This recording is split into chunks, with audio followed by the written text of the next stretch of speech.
세계 경제의 둔화폭이 예상보다 크고 보호무역주의와 통상 갈등이 더해져 세계 경제의 불확실성이 확대되고 있습니다.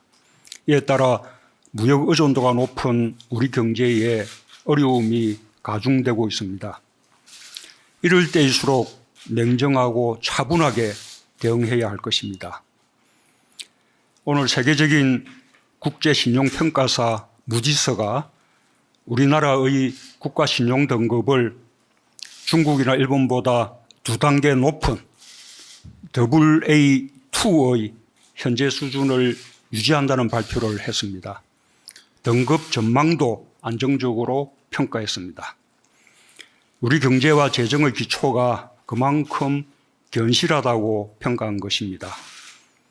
최근 역대 최저 수준의 금리로 15억 달러 규모의 외평채 발행에 성공한 것도 외국의 투자자들로부터 우리 경제의 튼튼한 기초 체력을 확인받은 결과입니다. 어려움의 해결에 함께 지혜를 모아나가는 것이 아니라 지나치게 위기를 조장하고 불안감을 조성하는 것은 오히려 경제 심리를 위축시키고 우리 경제에 해를 끼칠 수 있다는 점을 명심해야 합니다. 세계가 인정하는 우리 경제의 저력을 믿고 대외적 도전에 힘을 모아 함께 극복해 나가야 할 것입니다. 우리 제조업은 세계 6위 규모를 자랑합니다. 제조업의 발전은 한국 경제 성장의 가장 큰 동력이었습니다. 한국 경제의 미래도 제조업의 경쟁력에 달려 있습니다. 우리 정부는 제조업 강국의 위상을 지켜가기 위해 제조업 르네상스 전략을 발표한 바 있습니다. 우리 제조업은 후발 국가로서 초고속 성장을 해왔기 때문에 외형적인 성장에도 불구하고 제조업의 근간인 핵심 부품과 소재, 장비를 상당 부분 해외에 의존하고 있고 그로 인해 부가가치가 상대적으로 낮고 대외 요인에 취약하다는 약점을 가지고 있습니다. 제조업 르네상스 전략의 핵심도 부품, 소재, 장비의 국산화 등 경쟁력을 키우는 것입니다. 산업의 허리가 튼튼해야 어떤 어려움이 다가와도 헤쳐나갈 수 있습니다. 정부는 부품, 소재, 장비 산업 육성을 국가 경제정책의 최우선 과제 중 하나로 삼고 예산, 세제 등 가용자원을 총동원하여 기업을 지원하겠습니다. 기업들도 기술개발과 투자를 확대하고 부품 소재 업체들과 상생 협력을 통해 대외 의존형 산업구조에서 탈피하는 데 힘써 주시기 바랍니다.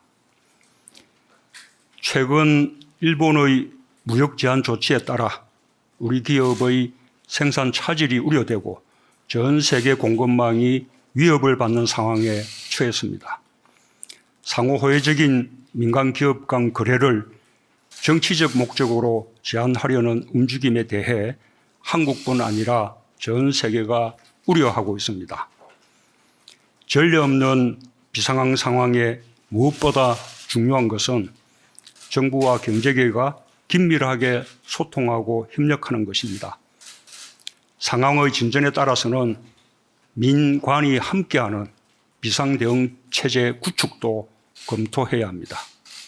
청와대와 관련 부처 모두가 나서 상황 변화에 따른 해당 기업들의 애로를 직접 듣고 해결 방안을 함께 논의하며 필요한 지원을 아끼지 말아야 할 것입니다.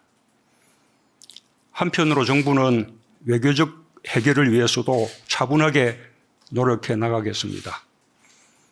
대응과 맞대응의 악순환은 양국 모두에게 결코 바람직하지 않습니다. 그러나 한국의 기업들에게 피해가 실제적으로 발생할 경우 우리 정부로서도 필요한 대응을 하지 않을 수 없을 것입니다. 저는 그렇게 되기를 바라지 않습니다. 일본 측의 조치 철회와 양국 간의 성의 있는 협의를 촉구합니다. 무역은 공동 번영의 도구여야 한다는 국제사회의 믿음과 일본이 늘 주창해온 자유무역의 원칙으로 되돌아가기를 바랍니다. 일본은 경제력에서 우리보다 훨씬 앞서가는 경제 강대국입니다.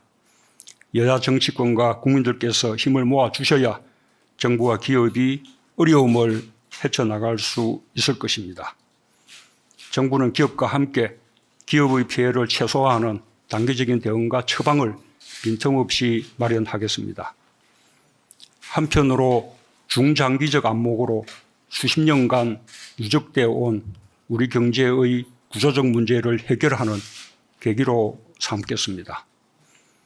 또한 한일 양국 간 무역 관계도 더욱 호혜적이고 균형 있게 발전시켜 심각한 무역 수지 적자를 개선해 나가겠습니다. 네, 이상입니다.